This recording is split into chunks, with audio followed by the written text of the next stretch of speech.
Hi, and welcome to a very special edition of Storytime with Jocelyn. We're here live at the Johnson Space Center, NASA, and I am going to be reading Moonshot. It is the flight of Apollo 11, and it is by Brian Floca. And let us begin.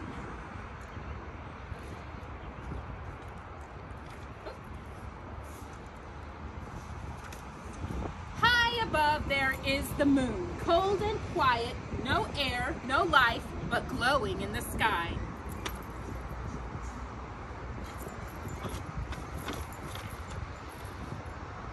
Here below, there are three men who clothe themselves in special clothes, who click-lock hands in heavy gloves, who click-lock hands in large round helmets. Lock heads. It is summer here in Florida, hot and near the sea. But now these men are dressed for colder, stranger places. They walk with stiff, awkward steps in suits not made for Earth. They have studied and practiced and trained and said goodbye to family and friends. If all goes well, they will be gone for 1 week. Gone where no one has been, or as in Star Trek, where no one has gone before.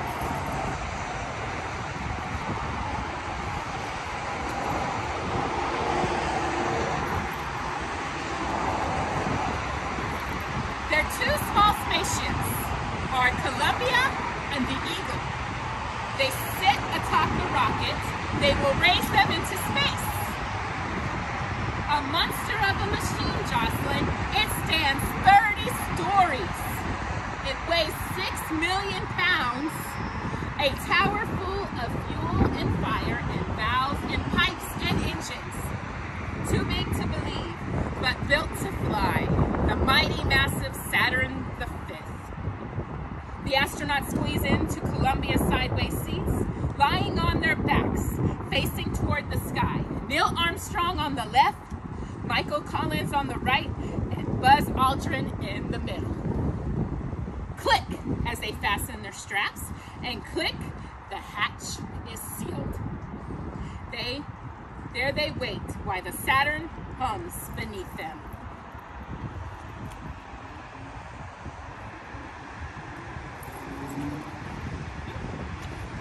It's a little windy out here.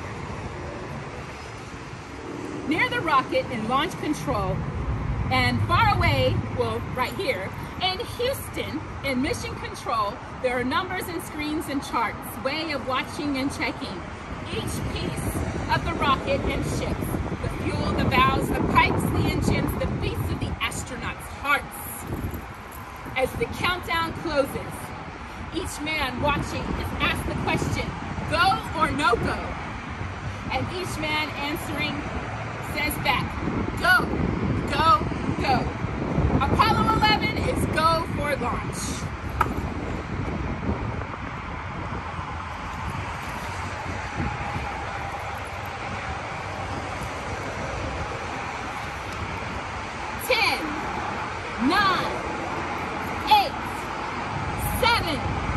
Ignition sequence started. Flames pushed hard against the pad, and every second pushing harder. 6, 5, 4, but still the rocket does not rise. Mighty arms hold it steady. Hold it till the countdown's finished. 3, 2, 1, 0!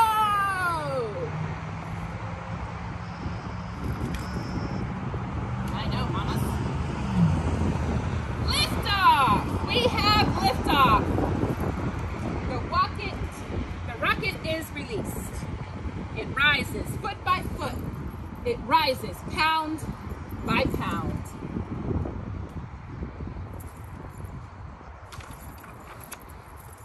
It climbs the summer sky. It rides a flapping, quaking flame and shakes the air and shakes the earth and makes a mighty roar.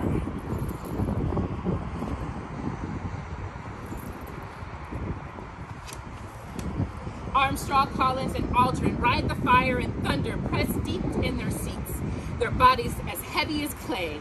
The rocket below them sheds parts as it soars. Bolts explode, engines ignite. First stage, second stage, escape tower, and gone. The rocket flies lighter, the rocket flies faster. In 12 minutes time, it's 100 miles high.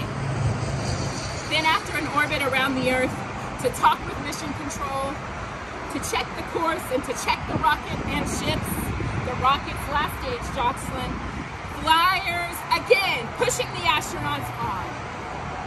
And when the Earth has rolled beneath and roared behind and let the astronauts go, Saturn's last stage opens wide and releases Columbia, which was the rocket's tip. And also Eagle, hidden till now, a stranger ship, more bug than bird, a black and gold enfolded spider. Michael Collins, Columbia's pilot, turns her back around.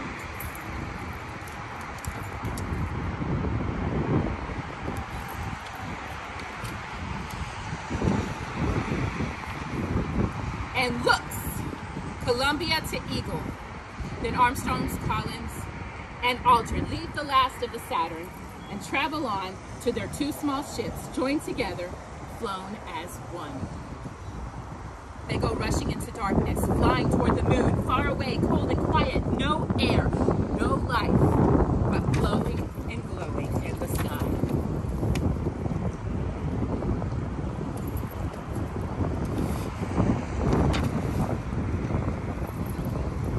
On board, Columbia and Eagle, Armstrong, Collins, and Aldrin unclip gloves, unclip helmets, and unclip the straps that hold them down and float inside their small ships, their home for 1 week. Here, there is no up or down. An astronaut can spin in the air and turn a floor into a wall or a ceiling to a floor.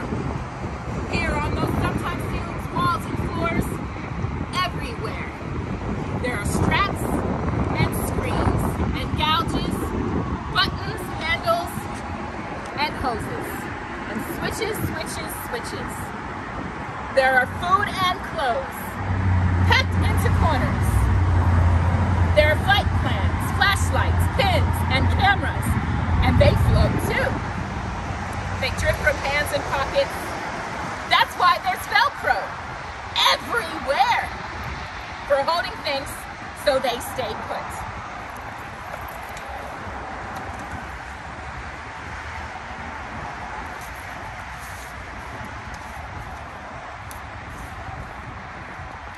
Sorry about that, kind of windy. Here, where everything floats, it takes some skill to eat a meal. That ham sandwich, watch the crumbs. Soup, it comes in a bag, dry as dust. Ugh. Fix the bag to the water gun, fill it, mix it, and stir it up. Cream of chicken, not too bad. Better than the peanut cubes.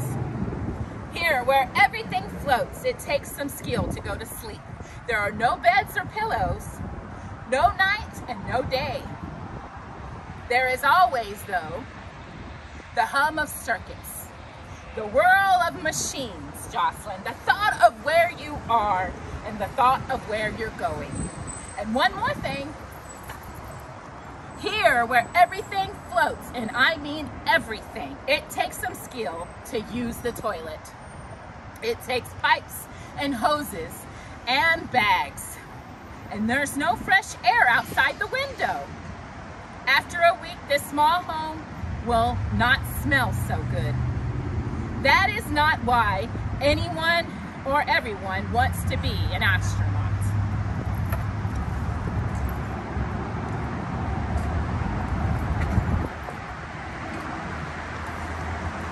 But still ahead, there is a moon.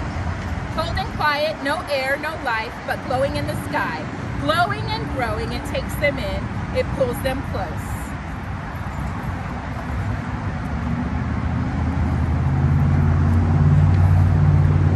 At the moon, Collins stays in Columbia, high above, a single circling soul, Armstrong and Aldrin. get low and lower. They have just enough time, just enough fuel. They have to plan a place to land, a chosen site among the craters.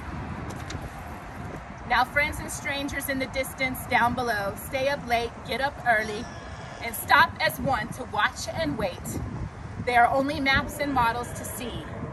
Jocelyn, there is no camera that can show the landing far away. But what strange sounds there are to hear.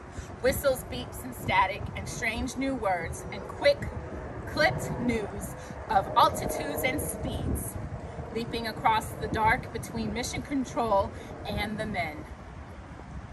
Who aren't taking the Eagle to land on the moon? Who are going where no one has been or has gone before?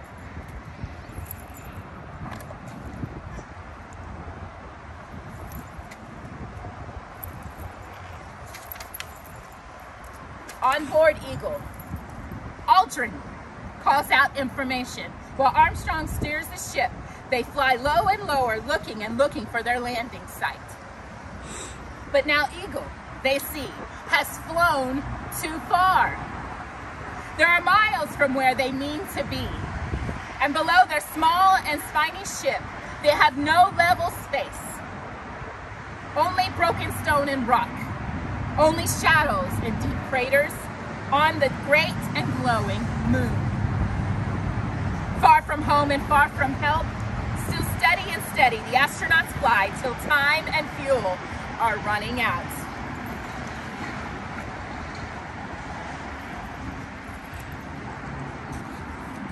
Then, there, clean and flat, not too far, 60 seconds left, Armstrong fires the rockets.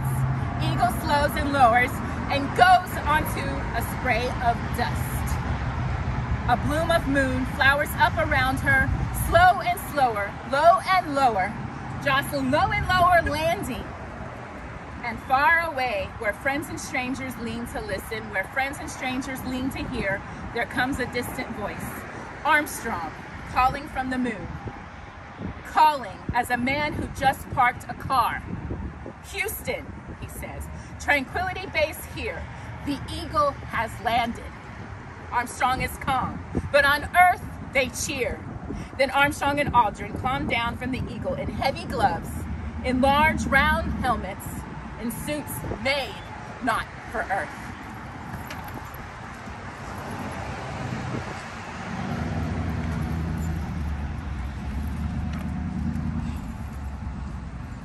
In suits made for the moon.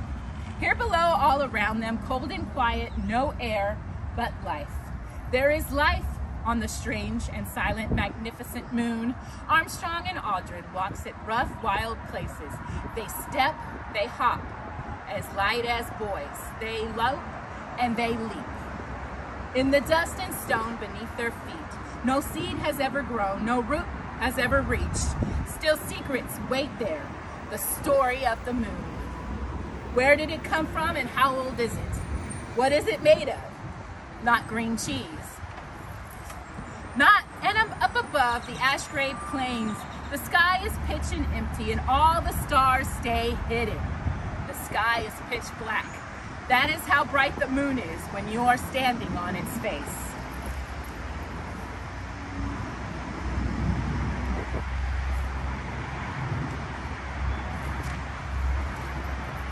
But in that blank and starless sky,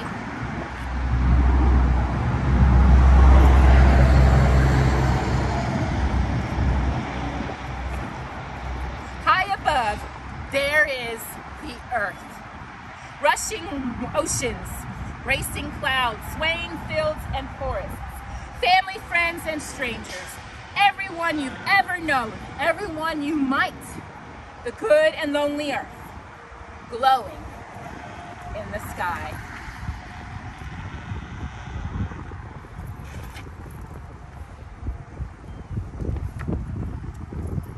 When the work is done, Armstrong, Collins, and Aldrin fly back together from the moon, which rolls beneath, which rolls behind, letting them loose and letting them go. They fly back together through the dark with pictures, stones, and stories, with secrets of the sky, with a few of home, from far away. Back to family, back to friends, to warmth and Jocelyn, to light, to trees and blue water, back from the moon. They land with a splash.